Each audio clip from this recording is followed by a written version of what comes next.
Adorei esse apelido. É, tem um desafio, não, o desafio tu vai amar o desafio. Mas não vai ficar, vai me contar depois? Vou te contar. Tá bem. Na hora do jantar de mamãe.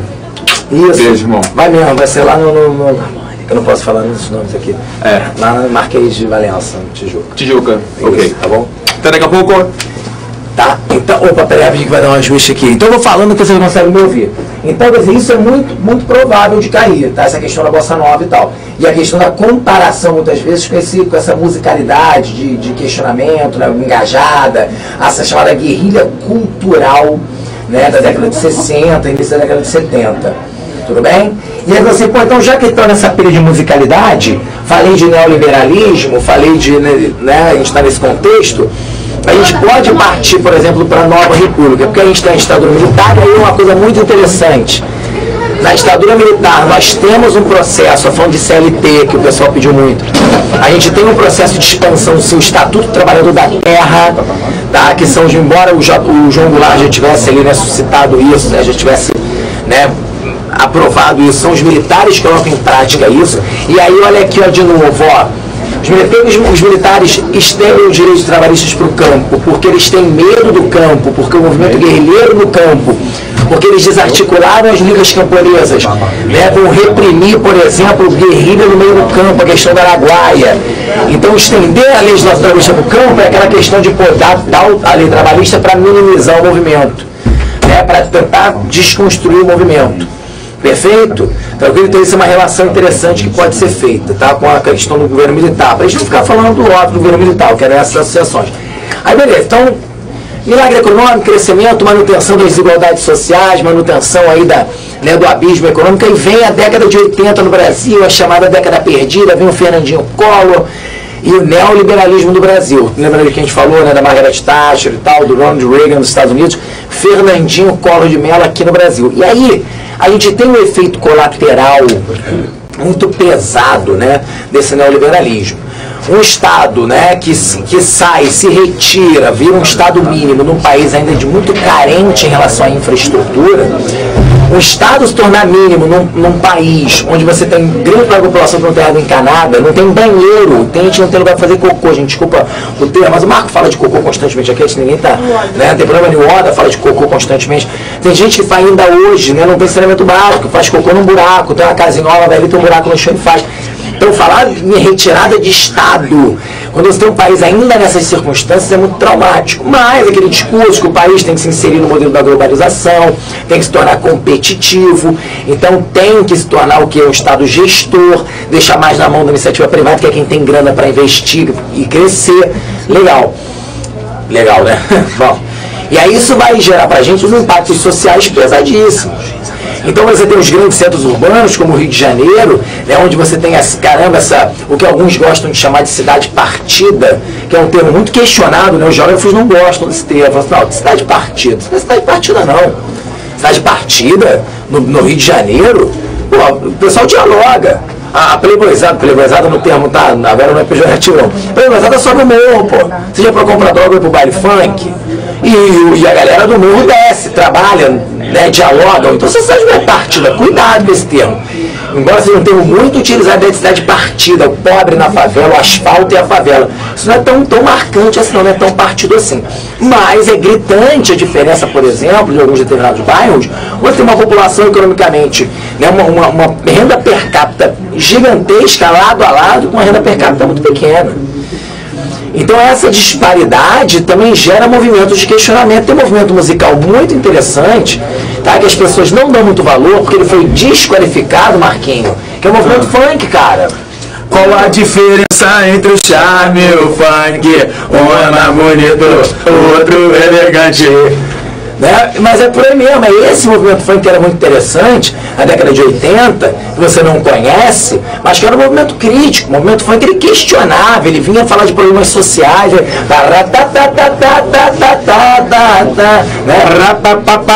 Olha só, né? Outro quer ver outro, ó, aquele do eu só quero ser feliz, andar tranquilamente na favela onde eu nasci, e poder me orgulhar, e ter a consciência que o pobre tem seu lugar. Minha cara autoridade, eu já não sei o que fazer. Não, e é engraçado assim, é verdade mesmo que você está falando. E aí, você tem toda uma questão social que aparece como um grito dessas minorias, né, desfavorecidas do Rio de Janeiro, principalmente, mas que vai explodir no âmbito nacional e que é muito significativo. O funk, de fato, é um movimento cultural importante e que deve ser, né, de alguma maneira reconhecido como tal. Essa é a grande questão, né? Muita gente olha como um movimento marginalizado apenas, mas não. É marginalizado, sim, mas que chegou à elite, tomou conta dessa elite também e hoje em dia toca nas melhores boates do Rio de Janeiro e de São Paulo. Essa é a grande questão, tá? Só mais um Silva que a estrela não via. Ele era funkeiro, mas era pai de família. Só mais um Silva. Mas aqui, Marquinhos, eu também tenho uma pilha aqui, que eu costumo dizer, pode ser teoria da conspiração, tá? Se a pessoa de história vai jogar essa pilha na galera. Só pra galera na rodinha poder bater esse papo. Você falou, mas também, entendeu? Existe. Não, existe aquela ideia de que, pô, houve um medo. Eu acho que tinha um medo. Porque você tem um movimento funk que, de certa forma, era conscientizador. Que é uma música que o cara escutava e falava, pô, é mesmo. Enquanto os ricos moram numa casa ali em Belo, o pobre é humilhado e esculachado na favela. Cara, isso é um discurso de rebeldia. É isso. Você está comparando, falando, cara, pô, isso é justo. E dentro de uma favela onde ainda existia uma força militar que era o tráfico. É isso aí. Né? Porque ele, bem ou mal, é uma força militar. E quando a polícia entrava, não entrava para fazer com que aquelas pessoas tivessem os direitos democráticos respeitados. Pelo contrário, acabava entrando, impedindo justamente esses direitos que ela deveria garantir. Esse é o grande detalhe, né? Tinha os dois lados da questão. É isso aí. E aí, o que eu entendo? O cara é pilha da teoria da não é só minha não, tá? Eu tô pegando como minha, mas muitos já falaram sobre isso. Que é a ideia de que, pô, vamos desconstruir esse movimento funk aí, que ele tá muito perigoso. Aí o capitalismo mais uma vez faz o quê? Né? Aquela ideia do, pô, vamos abraçar isso aí, vamos levar o Claudinho Bochecha no planeta Xuxa, vamos botar ele pra cantar lá, e aí logo a gente fala pra ele fazer uma música bonitinha pra vender, e daqui a pouco eles estão lá na Xuxa assim, ó, pô, né? Controla o calendário sem utilizar as mãos. Não tô falando que isso é ruim. Você acaba criando um pop dentro de um movimento que era legitimamente das minorias que buscavam legitimidade na sociedade. E aí você perde aquele caráter mais crítico, né, mais de denúncia que existia no movimento funk, tá? Até mesmo, se você parar a pensar hoje em dia, o próprio movimento hip hop no Rio de Janeiro se descaracterizou com relação à questão da crítica social, né? E aí é uma série de discussões muito grandes com relação a isso, que muitos dizem que é positivo isso, que você abre o leque de possibilidades, e outros vão dizer o seguinte, pô, não, culturalmente é esquecer uma referência que era tradicional no hip hop. E aí, né, grandes discussões com relação a isso, maiores ainda. Isso pode entrar no ponto da pornografia. Isso aí não é pornografia no funk, aí é justamente o quê? Começar a descredibilizar, descredibilizar. Isso eu mesmo confesso que quando a coisa vira um ponto pesado, vai pegar o seu vai, tchá, na suíte é dominante aqui, eu quebro o meu valor, eu fui um dos primeiros a abandonar esse barco, falava que esse funk não. Hoje volto aí nos clássicos do funk e tal, papá, porque que legal, isso. Mas é complicado mesmo. Bom, galera, foi um prazer imenso estar aqui com vocês, né, cara? É muita coisa pra gente falar, muita coisa o pessoal pedindo, muita coisa que... Mas é isso. Hoje, na verdade, é isso. É cuspir ideia, é estar aqui com vocês, é bater papo, é a gente conversar, é você ficar aí, sabe o que, em casa, na verdade, vendo isso aqui tudo e se distraindo e relaxando, porque amanhã tem, cara, o início de uma maratona de 10 horas de prova. Então, sabe por que você vai estar preparado? Por isso, você tá aí, ó, curtindo, tá aqui. A gente também tá aqui, a gente tá curtindo também, a gente tá bacana. Eu já falei, mas eu tenho noção que a gente tá passeando lá fora. O chocolate estava comendo aqui foi o primeiro, tu acha? Teu balde, todo dia que eu venho aqui trabalhar na quinta-feira, mas que eu vou te contar a minha vida, porque eu tô me segurando na minha cara. Ainda é uma. A Bruna é assim, mesmo. Sabe que eu tô a cara dela fazer isso. Eu tenho uma educação alimentar rígida. Tá, isso. Eu não posso comer essas besteiras toda hora, tem que ter um dia pra isso. E hoje eu chutei o balde, eu comi 4, 5, sei lá, vou comer outro quando sair aqui se tiver, vou comer outro. Eu não vou comer não, eu tô dieta, entendeu, gente? Eu vou mudar de vida, ano que vem eu serei o professor Vin Diesel, né? Tá legal? A já tá Vin Diesel, literatura com quem? Vin Diesel, será assim, né? Estarei lá, né, forte, mas por enquanto não tá dando, a situação tá complexa, né? Então vou evitar o bolo de cenoura, é isso aí, né? Porra, é a vida. Me passa isso agora. Desculpa. Gente, a gente vai fazer essa troca aqui. Calma aí, que eu vou me abaixar aqui, Renato. Oh, não, que isso, desculpa. Gente, vamos lá, rapidamente. Só um minutinho, gente, que Bruna vai me ajudar a colocar o microfone. Só um minuto. A gente tá com a Vailba no telefone agora. Vailba, fala pra todo mundo. Oi. Fiz hangout com ela. Vailba. Olá, Vailba, você tá aí, Vailba? Olha, não tá, ela não está nesse momento. Caraca, vai. Não, a ligação tá funcionando, mas ela não está aqui. Vailba, fala mais um pouquinho. Eu tô aqui. Você tá aí, a minha criança se manifestou. Vocês estão ouvindo a Vailba, gente? Grita no chat. Que maneiro, agora é telefone. É isso, é tudo integrado Olha só, aqui. É tudo presta Facebook. Mãe, você tá aí, mãe? Mãe, parabéns, Aqui, parabéns pra você. É essa da mãe hoje? Um beijo pra ela. Beijo, tia. Gente, Mãe tá vendo pelo celular. hashtag, Boa, olha tia, só, beijo, olha só. tamo junto, vamos beber Hashtag no Guaraná. feliz aniversário, dona Dona Elizabeth. Elizabeth, é um nome diferente mesmo. Então, dona mãe do Pelizari. Mãe do Pelizari. Dona Senhora Pelizari. Senhora, ela vai ficar bolada agora. Tem um negócio desse aí, Senhora o quê? Senhora mãe do Pelizari. Senhora mãe do Pelizari. É isso. Pelizari, não liga, não vai ser não. Mas tô a falando minha careca, eu tô Vailba parecendo quem é a mal. Vailba? Vailba. Vailba é nossa assinante, tá aqui com a gente e ela vai escolher. A gente sabe que o Marquinho adora declamar poemas e ele, assim, faz no improviso sem ler nem nada. É isso. Todo mundo que tá aqui é testemunha que o Vou aproveitar Marquinho não lê. propaganda isso aqui, ó. E aí a Vailba vai escolher um autor pro Marquinho declamar um poema. Vailba, você já sabe o Vou apagar autor? aqui. Ô, Vailba, se tu escolheu errado, tá na minha. Olha, eu preciso falar pra vocês. Vocês estão ótimos. Obrigado. 2.390 pessoas assistindo o vídeo de vocês. Tá muito bom, tá Isso aí. Vamos bombar. Eu falei que eu vou dar 1.300, eu vou dar 1.300, um beijo. É isso, um de cada vez. Um peixe. 10.300. 10.000. Vamos ter que trocar a boca. Deixa ela pedir. Deve declamar um poema do Carlos Simão de Andrade. A do Mamora. Vai declamar pra Vailba. Vou declamar pra ela, né? Então assim, vamos aproveitar uma coisa interessante, porque o Drummond, ele é um autor que aparece muito no vestibular, é provável que ele apareça também no Enem, né?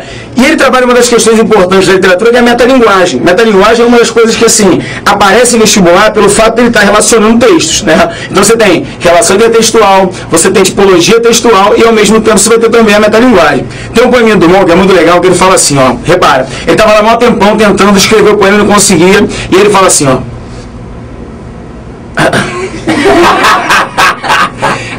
passei uma hora tentando escrever um verso que a pena teme não escrever. No entanto, ele está cá dentro e quieto, vivo, e a poesia desse momento inunda minha vida inteira. Esse é o Drummond, gente. Olha só, né? Olha só, é a ideia de você ter, né, o poeta angustiado pelo fato de tentar escrever e não conseguir, mas só esse momento, né, já gera nele uma poesia muito maior, é muito mais amplo, e por isso ele faz um poema sobre o fazer poético, caracterizando assim a metalinguagem. Essa é a questão, Vailba, só pra você, Vailba, né? Eu podia falar um poema erótico do Drummond pra você também. Olha só.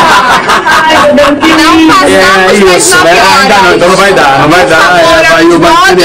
Isso aqui é um site de família. sugar e ser sugado pelo amor. Não, tô zoando, mentira, é melhor deixar quieto, né, Olha Vailba? só, Vamos lá. eu não sei se vocês associaram, mas essa coisa assim de tentar escrever e não conseguir, não sei se vocês associaram É a algo- ação do Enem, de repente. Não, mas amanhã não vai acontecer isso, que aqui tem um professor chamado Rafael Cunha, né? Exatamente. E Esse amanhã? cara chegou aqui pra acabar com esse medo, né? Não, e olha só, primeiro, exatamente. Domingo, É isso que eu Realmente, falo. amanhã não vai acontecer isso. Amanhã não vai acontecer isso com a sua redação no domingo. E não vai acontecer mais ainda, porque amanhã tem um aulão grátis de redação na véspera. Que Quem isso? quiser assistir, tá convidado, porque é grátis. Alegria. Vailba, de onde você tá falando pra todo mundo ouvir? Eu faço essa pergunta, ela não... Fala de novo. Você Tá falando da onde, qual Vailba? estado? Eu tô falando mais. Isso, porra. Você está no feliz. Valeu, alegre, né? Vailba, obrigada pela sua participação. Continue Beijão pra com a galera gente do no Maranhão chat. aí, hein? E agora com vocês, uma super aula de literatura. Por favor, beijo, absorvam gente. tudo que vocês Valeu, puderem. Vailba, boa sorte E lá. relaxem. Aí, só um detalhe, eu tava falando de VAC, CLT, sabe que tava no bolso o tempo todo, eu não peguei pra vocês? A minha carteira de trabalho, uma identificação do mundo trabalhador É isso aí, brasileiro. são os proletários, esse mesmo. Obrigado, Vargas. Obrigado. Valeu, velho. Vai esperar aí, né? Vamos esperar um pouquinho. Eu não vou poder organizar de manhã. É verdade, manda um beijo pra ele então. Tá, se quiser ir lá, vai ser ali na Marquês de Valença. Estaremos juntos aquele que eu não falou que senão vai ter que pagar um mexãozinho aqui pra gente, né? É isso aí. Descomplica vai ganhar uma grana com aquele restaurante que começa com lá e termina com mole. Olha só, vamos lá, ó. Gente, olha só. Pensando nisso, né? A nossa aula de hoje vai ser uma aula importante. Não dá, gente, pra chegar na véspera do Enem e não falar de uma relação fundamental da produção literária brasileira. Não dá pra chegar aqui e deixar de falar dos dois grandes movimentos da história da literatura brasileira, tá? Eu tenho que falar pra você hoje, e não tem como fugir a isso, tá? Tenho que falar pra você hoje, basicamente, de dois grandes movimentos. Um chamado, ó, movimento romântico, beleza? E o outro chamado movimento modernista. De um lado, o romantismo, do outro lado, o modernismo. Uma das coisas que você podia me perguntar é o seguinte: Marquinhos, mas espera aí, porque todas as provas, né, usam o movimento romântico e usam o movimento modernista como referências, tá? Que eu posso dizer o seguinte: ambos os movimentos, eles são formadores da nossa identidade nacional. Se o Brasil hoje passa por uma questão cultural que já é um pouco reconhecida, ela depende muito do que foi feito no século XIX pelos românticos e no século XX pelos modernos. Ou seja, ó, no romantismo, eu estou falando para você, ó, de século XIX, e no modernismo, eu estou falando para você, de século XX, você vai ter processos culturais que estão relacionados diretamente à questão política, à questão histórica no Brasil. Entendam que o romantismo, ele surge no Brasil dentro de um contexto, tá? E esse contexto remete ao ano, olha para cá, gente, de 1836. Gente, pare e pensa que historicamente há uma diferença muito pequena ali com um evento fundamental para o país, que é o que, gente? Repara só, ó, 1836, ele está muito próximo de um outro ano, que é o ano de 1822, ano da, olha para cá, ó, independência do Brasil. O Brasil se torna uma nação independente no século XIX, e a independência, por si só, necessitava de uma referência cultural muito significativa. É nesse processo que você vai ter o surgimento do movimento romântico. Um cara chamado Gonçalves de Magalhães vai para a Europa, assim como vários brasileiros que eram da elite.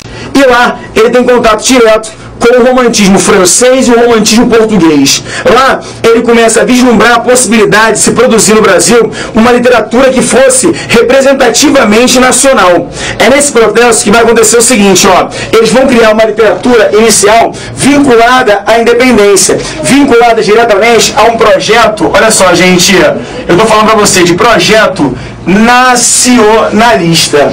Só que tem um detalhe, como o Brasil tinha se tornado independente há pouco tempo, essa nacionalidade, ela dependia, né, do que a gente vai chamar de idealização. Não dá para você pensar no movimento romântico sem a palavra idealização. Por quê? Nesse momento, eu tinha que exaltar a pátria. Eu tinha que exaltar basicamente um tripé, que era o tripé, ó, da nação, da natureza e do índio como símbolo da natureza. E nesse processo, os românticos vão criar a sua literatura baseados diretamente nesses três paradigmas. Eu tenho a nação, eu tenho a natureza e eu tenho o índio como símbolo da natureza. E aí que tá.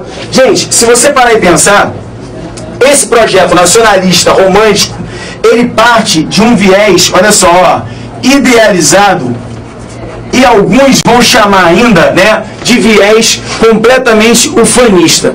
Era a exaltação da pátria que estava se formando. Ali você já tem uma primeira geração romântica que está vinculada a essa ideia de nacionalismo ufanista idealizado. Você vai ter, por exemplo, né, poetas que vão vangloriar a nacionalidade usando a natureza e o índio como referências dessa nacionalidade. Eu estou falando para vocês de poetas como, por exemplo, Gonçalves Dias, né? Você provavelmente conhece Gonçalves Dias. Você conhece um dos grandes, né, poemas do Brasil, por ser uma referência cultural, que é o Canção do Exílio. Você lembra dele? Minha terra tem palmeiras onde canta o sabiá, as aves que aqui gorjeiam não gorjeiam como lá. E hoje, gente, é óbvio que a gente fica ridicularizando esse poema injustamente, porque ele representou um sentimento naquele momento. Ele representou o sentimento de nacionalidade, de afirmação da identidade nacional. Entendam, o Brasil estava se formando como nação e era necessário que a gente tivesse uma literatura que representasse essa nacionalidade. Nesse processo, olha o que vai acontecer, ó, você vai ter todo o nacionalismo romântico representando essa primeira ideia. Então uma coisa para você ver, ó, nesse momento, o romantismo, ele elabora a sua primeira fase. Fase essa, olha só, que vai ser conhecida como fase indianista ou nacionalista. Fase essa que vai ser conhecida como indianista ou nacionalista. Como assim, Marquinho? Gente, você cria o índio como símbolo nacional. Lembra do sou índio, sou forte, sou filho do norte, meu canto de morte, guerreiros ouvi? Lembra? Olha o ritmo, olha, parece até música indígena, né? Sou índio, sou forte, sou filho do norte, meu canto de morte, guerreiros ouvi. Olha isso, gente, né? Parece ridículo, eu tô fazendo aqui, eu sei, né? Mas eu me submeto a isso por você. Na véspera do Enem, eu dançando aqui o uca-uca indígena por você. Entenda isso, né? E aí você tem toda uma representação da nacionalidade. Isso na primeira geração. Geração, olha só, ó, que você vai conhecer como geração. Vou botar em outra cor aqui pra você, ó. Geração indianista ou nacionalista também. Ou seja, a primeira fase do movimento romântico trabalha esse ideal. Só que um detalhe, isso não para por aí. A primeira geração, ela esgota o tema da nacionalidade e alguns autores começam a pensar de maneira diferente, pensar de maneira mais cosmopolita. Tá? Esses jovens, muito vinculados à cultura europeia, começam a trazer referências europeias para a cultura brasileira. Eu penso, por exemplo, em autores como o Musset, autores como Sterne, autores como Byron. Você já escutou esse nome Byron? Certamente você escutou. Lord Byron. O Byron é uma das grandes referências da produção literária, né, da Europa, e ela vai chegar ao Brasil. O detalhe é que aqui ele vai estar vinculado ao que a gente vai chamar de, olha pra cá, gente, segunda fase ou segunda geração romântica. Fase reconhecidamente, né, pelo nome de geração, olha aqui, ó, byroniana. Geração byroniana, né? Ou seja, uma geração que vai valorizar, olha só, elementos como, né, o ultrarromantismo, como a exaltação do sentimento. É uma geração que vai estar vinculada ao que a gente vai chamar de mal do século. Você lembra disso, né? Viviam a intempérie da noite, na boemia, e contraíam a tuberculose, né? A doença terrível no século XIX. Esses jovens acabam morrendo em função disso. Por isso, geração também do mal do século. Poemas nos quais você vai ter toda uma exaltação de coisas obscuras como a morte, tá? Eu sofro por amor, o sofrimento romântico, né? Autores como, por exemplo, no Brasil, Álvares de Azevedo, autores que vão trabalhar a ideia de morte como fuga à realidade, uma realidade dura, pela possibilidade irreal do encontro amoroso. É só você parar e pensar, gente, ali você vai encontrar uma mulher virginal, uma mulher que não tem contato amoroso, tá? E que olha o homem de cima para baixo, é como se ele fosse um vassalo dessa mulher. A produção da segunda geração, ela vai trazer autores como Fagundes Varela também, Junqueira Freire, que são poetas que vão representar esse ultrarromantismo. Aí você vai encontrar um cara, que é o Álvares de Azevedo, que tem poemas como, por exemplo, Lembrança de Morrer. Vou te falar um trechinho dele que é assim, ó. Quando meu peito rebentar-se a fibra, que o espírito enlaça a dor vivente, não quero que derramem por mim uma só lágrima em pálpebra demente. Eles desfolhem da matéria impura a flor do vale que adormece ao vento. Não quero que nenhuma gota de alegria se cale por meu triste passamento. Ou seja, gente, entenda uma coisa. Eu quero morrer. Repara, se na primeira geração eu sou nacionalista, na segunda geração, olha só, eu coloco para fora todo o meu sentimento, eu coloco para fora tudo que eu sinto, e principalmente eu idealizo essa mulher. Entenda, gente, ó, de um lado a exaltação nacional, do outro o sofrimento amoroso, né? A ideia da morte como fuga, isso é característica da segunda geração. Agora, entenda uma coisa, ó, nesse movimento romântico, que começou com a ideia de independência e passou pela subjetividade, pelo sentimentalismo, pelo sofrimento da segunda geração, você vai ter uma terceira geração. Que terceira geração é essa, gente? A terceira fase, né, do movimento, tá? A terceira fase do movimento romântico, ela vai ser conhecida como geração, anota isso aí pra você também, vamos lá, vai. Condoreira. Como assim condoreira, Marquinhos? Entenda uma coisa, gente, nesse momento, o Brasil passava por um processo. E que processo era esse? A luta abolicionista. Nesse caso, alguns autores começam a fazer da poesia uma bandeira em prol do abolicionismo, do fim da escravidão. E nesse processo vai aparecer um cara que é bem interessante, chamado Antônio de Castro Alves. O Castro Alves, ele é uma referência fundamental da terceira geração. Autor de um livro chamado Navio Negreiro, você deve conhecer, né? Senhor Deus, os desgraçados, dizem-me vós, Senhor Deus, se é loucura, se é verdade, tanto horror perante os céus. Ó mar, porque não apaga com a esponja de tuas vagas do teu manto este borrão? Astros, noites, tempestades, rolai das imensidades, varrei os mares tufão. Repara, existe aí uma angústia, uma luta contra a escravidão. A busca abolicionista do Castro Alves vai fazer com que essa terceira fase ou geração seja conhecida como condoreira. O condor, o pássaro que voava livre. E se a busca é a liberdade, um dos símbolos é ele. Por isso, a terceira fase é conhecida como condoreira. Entenda uma coisa, queridos, olha só.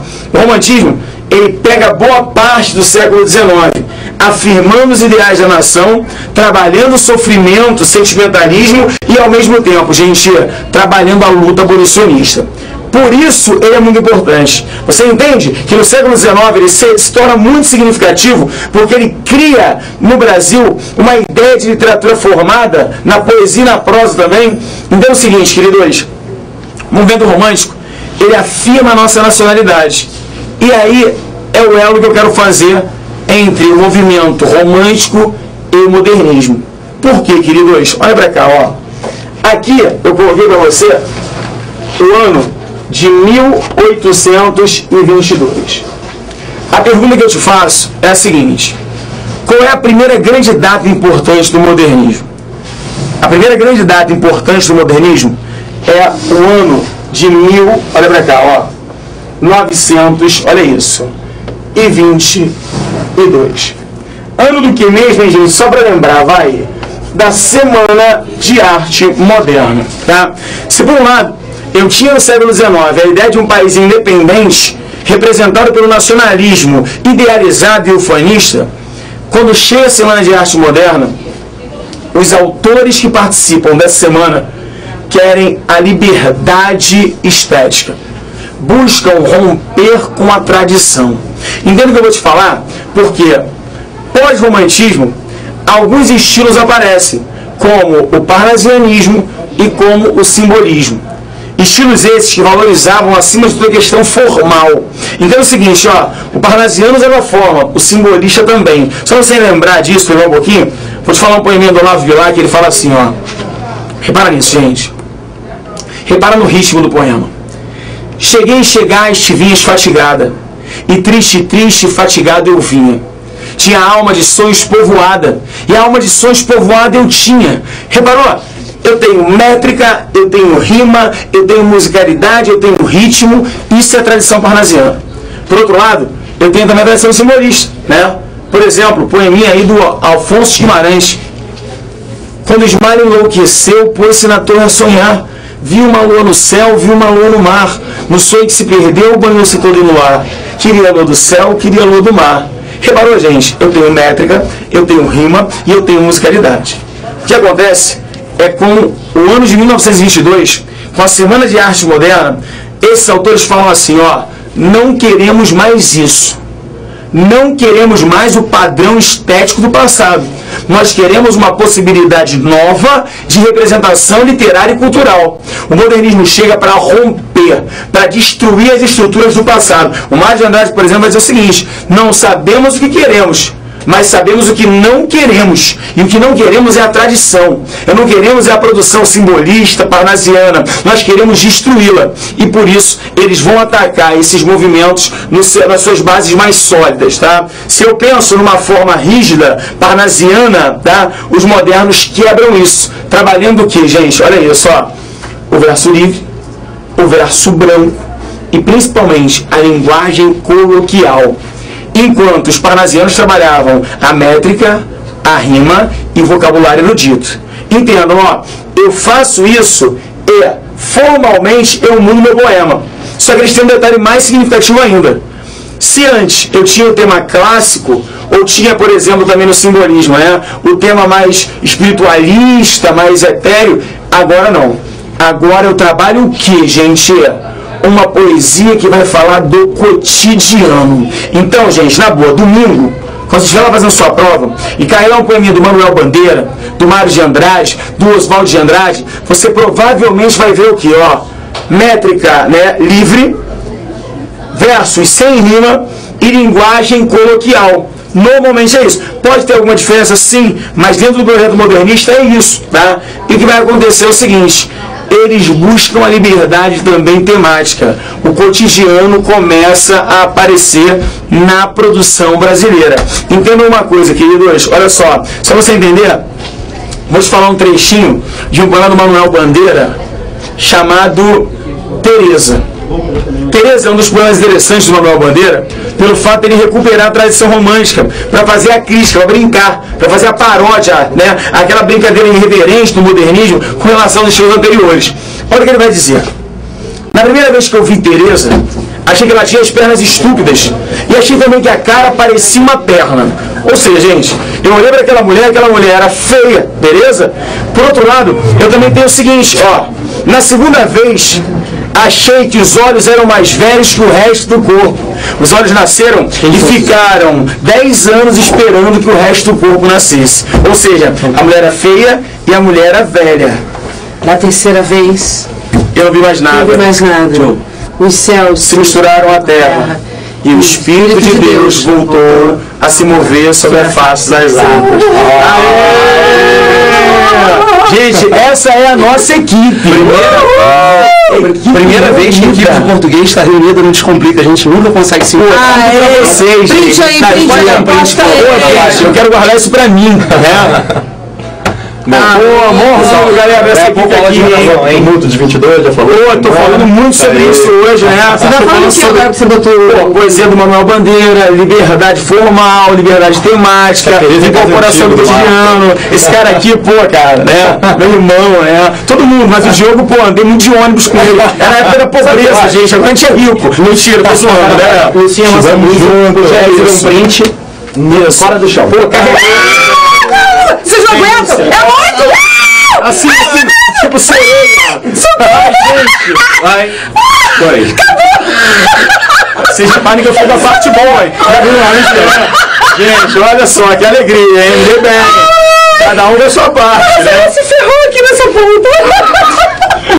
Gente, só hoje isso acontece, é muito bom, Você não vai falar cara. daquela coisa pra eu cantar uma música, você falava da característica e eu canto. Pô, então vamos lá, né? O que acontece, ó, eu falei hoje pra vocês, claramente, o romantismo, lembra? Eu falei a tradição romântica inicial, da questão, por exemplo, olha só, da independência, acabei de falar isso pra você, né? O índio, né, sendo elemento idealizado, o herói idealizado romântico, né? Teus cabelos. A Lúcia vai fazer a interpretação musical.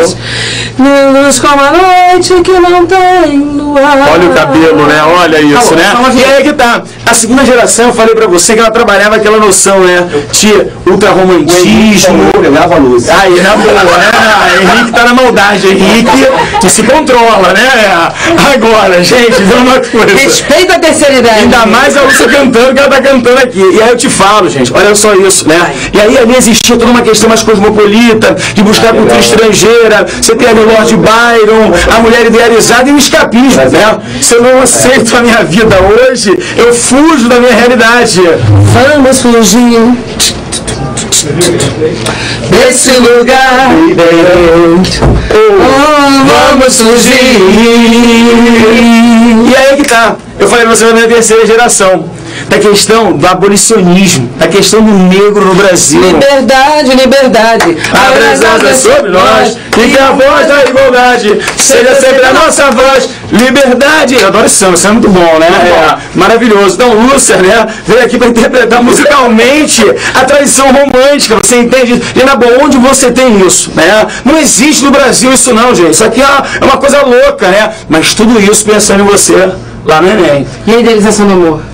Que a idealização, falei muito também, né? O cara não realiza as suas vontades amorosas, então ele cria uma idealização, uma mulher virginal, uma mulher que projeta um amor inalcançável, né? E aí, Lúcia, tem música? Pra idealização? Idealização. Eu vou ficar no eu te amo, eu te amo, eu te amo. Mas tem o seguinte, tem aquela coisa meio vassalo, meio... o amor do homem sendo vassalo com relação à mulher, né? Aí canta essa pra mim, exagerado, vai. Jogar aos seus pés, eu sou mesmo exagerado. Agora o amor inventado. Jogado aos seus pés, com 1000 rosas roubadas, exagerado. Adoro o amor inventado. Pronto, idealização. Tem alguma questão aí, fala, amor? Só um pouquinho do Vinícius de Moraes. Pô, olha só, gente, eu vou falar do Vinícius ainda hoje. Controla aí, eu sei que ele vai aparecer. Porque na boa, gente. Eu vou sair, vou fazer Vinícius. só. Poeta, poetinha, camarada. Poeta pesada do... Vamos lá, ó. A questão é, o modernismo, então, traz aí uma ideia de nacionalidade. E aí, entenda uma coisa. Se o nacionalismo, no romantismo, era o nacionalismo utópico, idealizado, quando eu penso no nacionalismo moderno, eu tenho que pensar, gente, olha pra cá, ó, eu tenho que pensar numa estrutura de nacionalismo, olha pra cá, ó, num projeto nacionalista, só que é um projeto nacionalista de características, olha aqui, ó, críticas. Ou seja, né, é o nacionalismo crítico, diferente do nacionalismo idealizado romântico. Entenda uma coisa, ó, com isso, autores como Oswaldo de Andrade, autores como o Mário de Andrade, né, autores como Manuel Bandeira, começam a fazer com que haja um entendimento maior do Brasil. O Brasil, então, se torna, né, uma referência mesmo, né, com relação ao que existia na produção literária. Então, uma coisa, ó, antes do modernismo, a nossa cultura ela era submissa com relação à cultura europeia. A partir do modernismo, você tem uma mudança nesse perfil. Os autores, né, vão representar o brasileiro, o povo brasileiro, a sua linguagem, né, a sua diferença étnica, a sua música, tudo isso aparece na produção dos modernos. Amor, fala, eu sei que você está querendo falar alguma coisa, vai. Tem alguma dúvida? Não, não? Então é o seguinte, gente, olha só. Essa primeira geração, que começa em 1922, tá? É a geração da ruptura, da irreverência, né? Da destruição da tradição. E aí que tá. Nesse processo, você vai ter a chegada dos anos 30. E os anos 30, por si só, trazem uma seriedade maior, uma discussão maior no campo ideológico. No Brasil, a gente tem a chegada do Vargas, como o próprio Renato estava falando aqui agora, né? E a chegada do Vargas traduz uma necessidade de enquadramento intelectual. Entenda que no Estado Novo, muitos intelectuais vão se posicionar de maneira contrária. E esses intelectuais, muitas vezes, também vão ser perseguidos. Eu estou falando para vocês de um grupo que aparece, principalmente, né? Acontece no Brasil inteiro, mas no Nordeste, eles vão ser muito importantes. Eu falo do que a gente chama de regionalismo de 30, de autores como Graciliano Ramos, escrevendo Vidas Secas, Jorge Amado, escrevendo Suor, né? Escrevendo País do Carnaval, Raquel de Queiroz, escrevendo 15, Memorial de Maria Moura, José Luiz do Rego, escrevendo Menino de Engenho, Fogo Morto, tá? Entenda, gente, são autores que começam a denunciar uma realidade a partir dos anos 30. São autores que começam a mostrar o Brasil de verdade, mostrando suas dificuldades, mazelas, né? Estruturas tradicionais nordestinas como o coronelismo, tá? Como a luta dos marginalizados pela sobrevivência. Tanto é que essa geração na narrativa, tá? De 30, ela vai ser conhecida como neorrealista, pela crítica que faz com relação à realidade. E neonaturalista, pelo processo de animalização. Já comentei isso com vocês aqui. A grande questão é, esses personagens e autores começam a mostrar o que é o Brasil de verdade. E aí, o posicionamento deles com relação ao país, muitas vezes vai incomodar o poder. O Graciliano Ramos, por exemplo, é preso, né? E vai escrever em função disso o Memórias do Cárcere, dos clássicos da produção dele, tá? Jorge Amado também tem problemas assim. E aí que tá. Se na narrativa acontece isso, né? Só uma observação, não podemos esquecer de um cara chamado Érico Veríssimo também, que no sul do Brasil faz jornalismo também. Agora, se isso acontece na produção narrativa, eu queria que você entendesse também o que vai acontecer na poesia, tá? Gente, numa boa, a poesia dos anos 30, eu converso direto com gente que era especialista, com meus alunos em sala de aula. Para mim, como geração, se não é a mais importante, é uma das mais importantes do Brasil em todos os tempos. Uma geração que consegue reunir Drummond, Vinícius e Cecília Meirelles, poxa, gente, na boa, é uma geração vencedora. Porque são 3 grandes autores. Além deles, tem Murilo Mendes, Jorge Lima, tá? Autores de muita importância também. Eu sei que esse ano se torna um ano importante em função do Vinícius de Moraes, pelo fato de ele estar fazendo centenário, né? E óbvio que o Enem curte um pouco isso também. Eu lembro muitas vezes do seminário do Mano Rosa e que apareceram questões envolvendo letras do Mano Rosa, tá? E o Vinícius, queridos, entendam uma coisa, ó. Ele é um autor genial. O Vinícius, ele começa numa produção ainda vinculada à tradição católica. O Vinícius é formado pelo Colégio Santo Inácio, depois da Faculdade de Direito, e é um cara muito ligado a uma formação erudita. Mas vivia a vida. E queria, de alguma maneira, mostrar essa vivacidade, esse cotidiano do Rio de Janeiro, tá? Na produção dele, na produção poética dele. E o Vinícius começa a produzir muito jovem ainda, e já muito jovem revela muito talento. O Caminho para a Distância, Forma e Exegese, que são livros importantes dele iniciais, e aí que tá. O Vinícius vem começando a escrever, vai passar, né, por uma obra que remete também a uma questão para vocês, que é o retorno formal. Se a primeira geração negava a forma parnasiana, o Vinícius, já mais amadurecido, volta a trabalhar o soneto, volta a trabalhar a estrutura tradicional parnasiana. Ele tem a possibilidade de escolher, né, pela liberdade formal, mas ao mesmo tempo também opta por trabalhar um poema formal, tá? Pensa, soneto da separação, soneto da fidelidade, soneto de Oxford, soneto do Corifeu. São demais os perigos dessa vida para quem tem paixão, principalmente quando uma lua chega de repente e se deixa no céu como esquecida. E se o luar que atua desvairado vem se unir uma flâmula qualquer, aí então é preciso ter cuidado, porque deve andar por perto uma mulher. Olha só, gente, esse poema, Soneto do Corifeu, mostra claramente essas duas vertentes do Vinícius.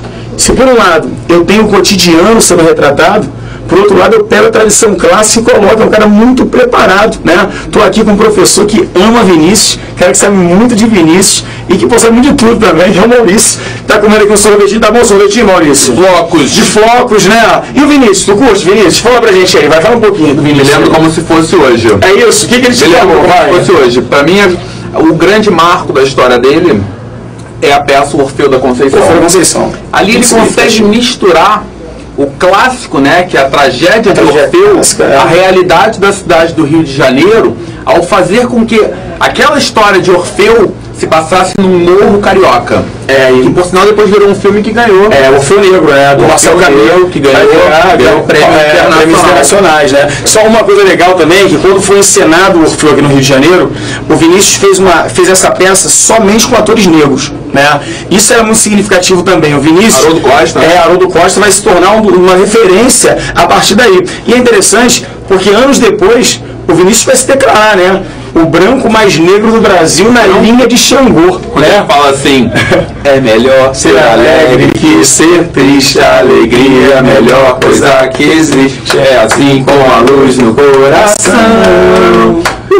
Você lembra disso? É melhor ser alegre que ser triste, faz a prova com alegria. É isso, semana da bênção do Vinícius, né? Eu também tenho uma outra coisa muito legal, que a gente podia lembrar aqui, é o seguinte.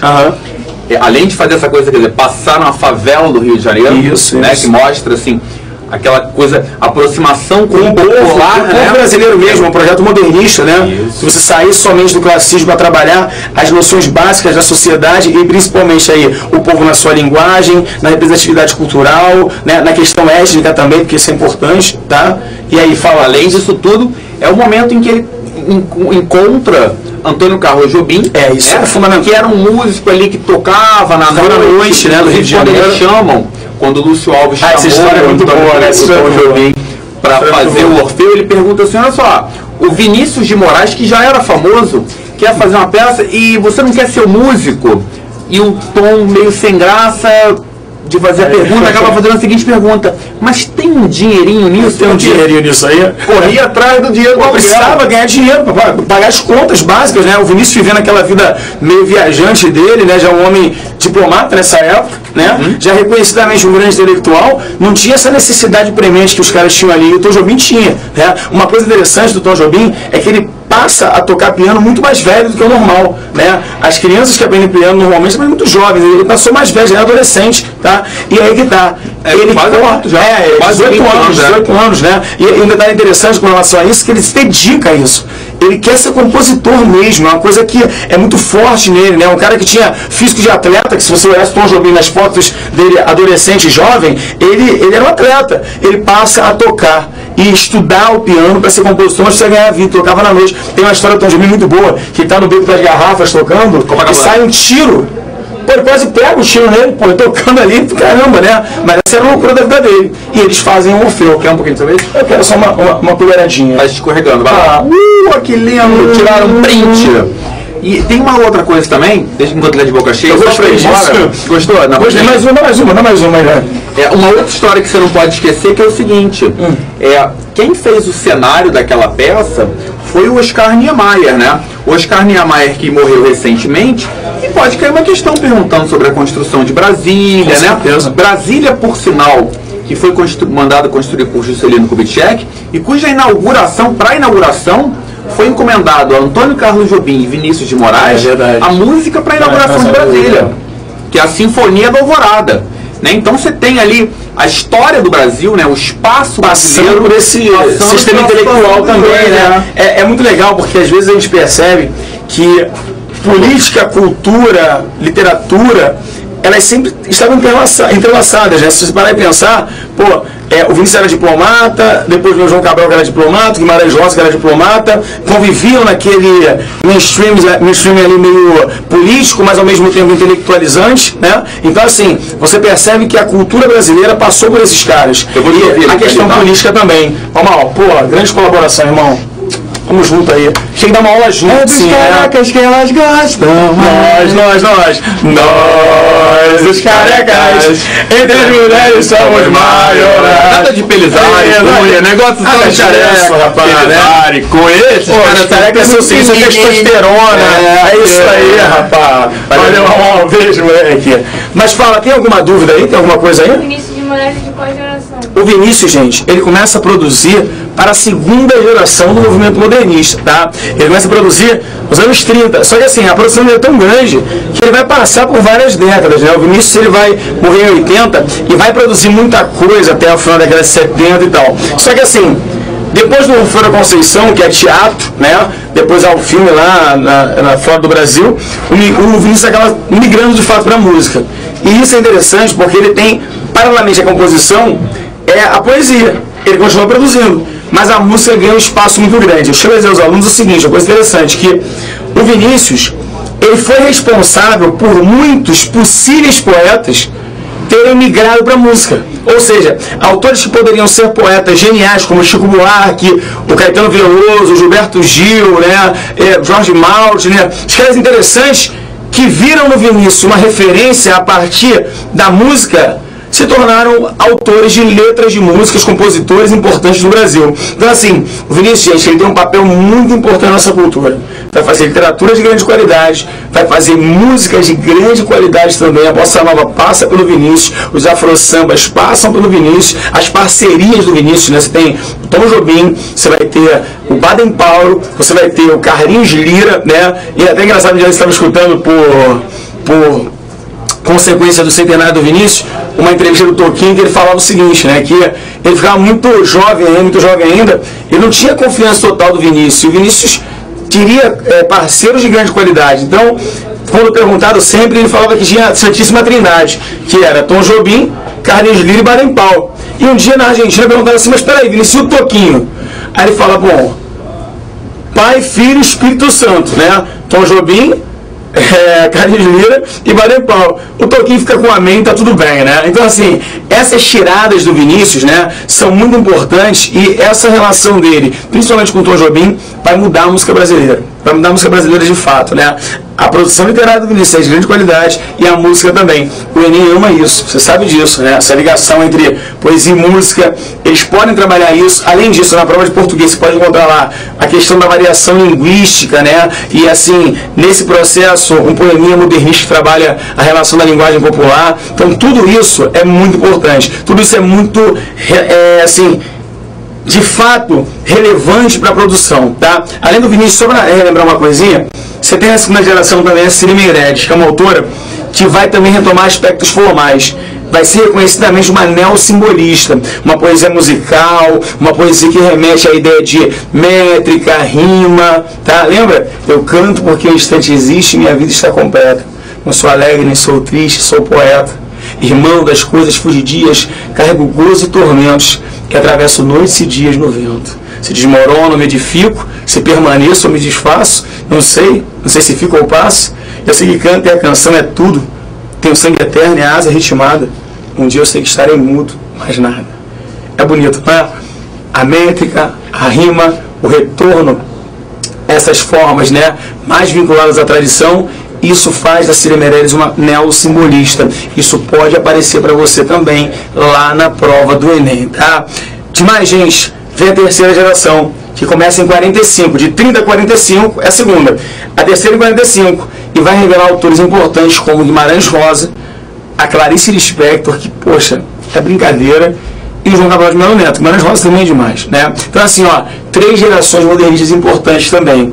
2 projetos, um romântico do século XIX, um moderno no século XX. Nacionalismo discutido a todo momento e uma produção que passa aí por século XIX e século XX. Tem uma dúvida aí, amore? Não? Tá tudo tranquilo? E aí? Firmeza, tudo tranquilo mesmo? Alguma dúvida aí, galera? Fala pra mim aí. Ele só queria saber a diferença de impressionismo e expressionismo. Ah, isso é legal, isso é interessante, né? Os impressionistas, eles vão começar a produção deles, né, na França, lá no final do século XIX, tá? Eu falo de autores que começam já uma pequena mudança, mas ainda estão ligados a um padrão de realidade.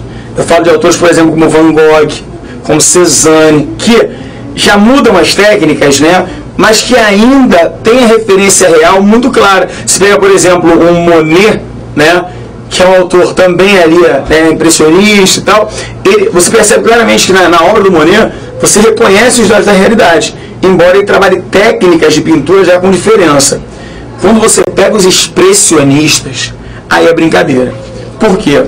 O expressionista, ele pressupõe uma relação direta com a subjetividade do artista. Então, por exemplo, eu pinto da maneira como eu estou me sentindo, independente da questão da realidade. Ou seja, eu tenho um modelo real, mas a minha informação ela é subjetiva. Então, por exemplo, você vai encontrar quadros nos quais a maneira como o artista se sentia fazia toda a diferença. Tem um artista interessante que é o Eduardo Mantes. O Mantes, ele não é necessariamente um expressionista, mas ele é um cara que é uma referência expressionista. E esse cara, por exemplo, ele tem um quadro chamado Grito, você deve conhecer. No Grito, há uma referência muito clara mesmo, que é a seguinte: você tem ali, né, a subjetividade do artista colocando para fora toda a sua angústia, todo o seu medo, né? E isso, quando você olha para o quadro, você vê claramente na manifestação. Tem um livro interessante que é do G. Goinbridge, né? Não, é E.H. Goinbridge, um crítico de história da arte que vai mostrar uma fala do Mantes, na qual ele fala o seguinte: naquele dia eu estava atravessando uma ponte e o sentimento de tristeza e angústia era tão forte que só chegava até mim a sensação forte do grito. Eu precisava colocar aquilo para fora e pintei meu quadro. Ou seja, gente, entenda uma coisa: o grito é uma referência dessa subjetividade, que é um princípio básico do expressionismo, tá? Entenda uma coisa, ó, é nesse projeto, tá, que os expressionistas vão se fixar. No Brasil, a Anita Malfatti é uma autora que traz isso para cá. Aí existe uma grande polêmica entre ela e Monteiro Lobato, que vai gerar um movimento modernista, tá? Gente, olha, entendam isso. O movimento modernista vai aparecer para você na hora da prova. Então, ó, muita força lá na hora, tá? Eu queria dizer a vocês que, assim, essa aula de hoje foi toda para vocês. A gente se preocupou bastante com isso. Estamos aqui, claro, descontraídos também, né? Todos unidos num objetivo claro, que é dar a melhor preparação para vocês, tá? Queria desejar toda a sorte do mundo a todos vocês, dizer que todo esse ano que a gente trabalhou aqui foi para esse momento. Vocês chegaram ao momento fundamental do ano e eu espero que seja muito positivo para vocês. Ó, montem uma estratégia para fazer a prova, façam a prova da maneira que for melhor para vocês, mas tentando alcançar, né, um objetivo que seja muito, como é que eu posso dizer, muito claro, do tipo, eu se fosse fazer a prova, por exemplo, faria aquelas questões mais fáceis para mim, para me sentindo melhor durante a prova e ganhando confiança com isso, faria as outras questões, mas assim, cada um tem sua estratégia, só não pode ir sem estratégia, tá? E uma outra coisa que é importante é dizer que, pô, valeu muito a pena estar com vocês aqui no Descomplica. Eu espero que, pô, todos sejam muito bem sucedidos na prova e vou estar torcendo por todos vocês. Valeu? Beijão aí. E agora com vocês, professor Rafael Cunha. Valeu, garoto. Vou passar o microfone. Ih, gente, eu vou realizar o sonho das moças agora. Cunha, vamos lá. Tararara.